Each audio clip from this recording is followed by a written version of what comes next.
Today on Longhorn Diaries, we are talking about 5 common mistakes that home sellers make. This is Diary 41. Hi, this is Travis Hawryluk with RE/MAX Preferred Choice, and this is Longhorn Diaries.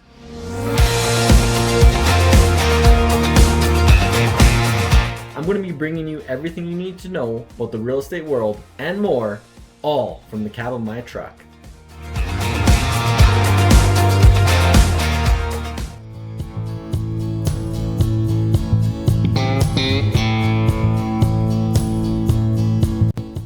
Alrighty, so one thing I wanted to talk about today is that our market has shifted from a buyer's market to a balanced market, and now in most price sectors, it's a seller's market. And that is meaning that there's not very much listing inventory to choose from, and there's a lot of active buyers that are shopping and buying homes.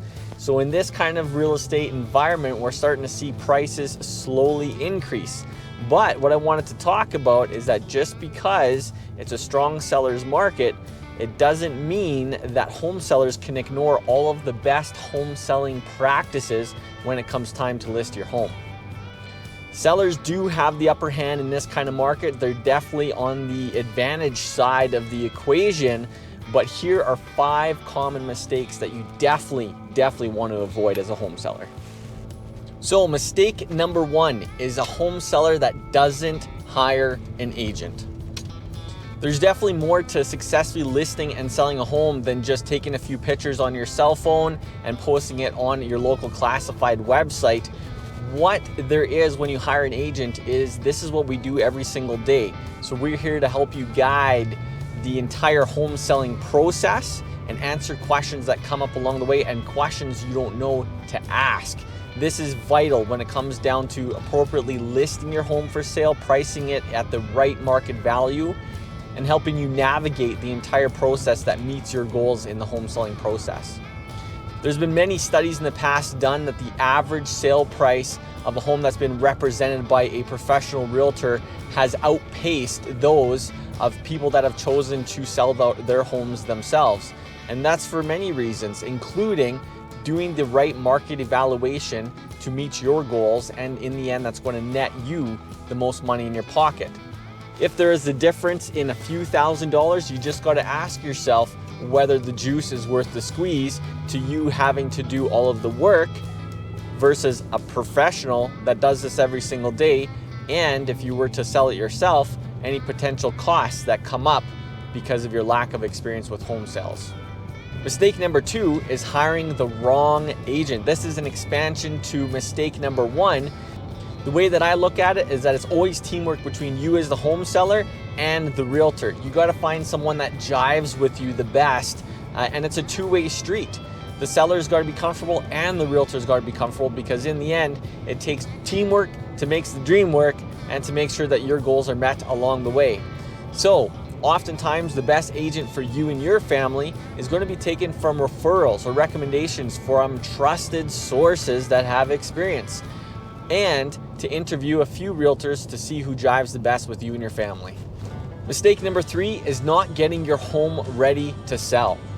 Again, just because it's a seller's market doesn't mean that you can forget about doing the decluttering, the depersonalizing, and the prep that's needed to make sure that your home shines its best when it hits the marketplace.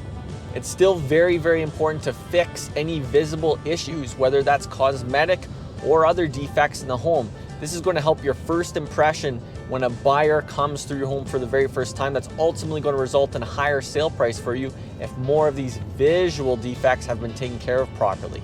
It's still super important to depersonalize your home, so taking down personal photos. The buyer has got to be able to visualize themselves in your home in order to make a quick decision whether they want to buy it or not in this hot market.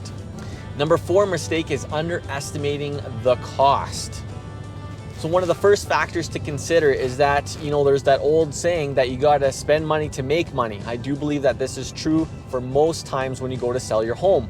It might be worth doing some extra work to make your home really sparkle and to ultimately net you more money or result in a faster, more efficient sale that's going to get you to your goal. Now, with this spend money to make money kind of adage, you gotta make a list of what's going to be worth it. So consult with your realtor to see exactly what's going to meet your goals and your net proceeds the best. Also, to factor in the costs associated with selling. There's going to be commissions payable, there's going to be legal fees payable, there's going to be other miscellaneous costs that come up, and we also got to factor in if anything comes up in inspection that we didn't know about today and we might have to fix. Also in this market, there's going to be moving costs associated. So depending on what your goals are and what your capacity is in making the move in a hot market, some families are having to carry 2 mortgages or temporarily find other means of housing while they're waiting for their new home. These are definitely factors and costs that I wish people would definitely take a look at before they list their home for sale, because nobody likes hidden costs or unexpected costs to come up in the future. Number 5 is setting an unrealistic price for your home. Again, it's a seller's market. We can start to push the envelope in some price categories. However, we can still not be too unrealistic. We still have to do a market evaluation to see exactly where we can position ourselves in the marketplace and a price that would meet your goals. But if you were to ask majority of realtors, the number one reason why homes do not sell is probably because of its asking price. Through my experience, everything does sell, it's just for the right price point. But do not fear, your professional realtor will have the tools and resources and experience to not only help you price your home fairly, but efficiently. That's it for this edition of Longhorn Diaries. If you have any questions about the home selling process or about these most common seller mistakes in this market, please feel free to reach out anytime. Thanks for watching.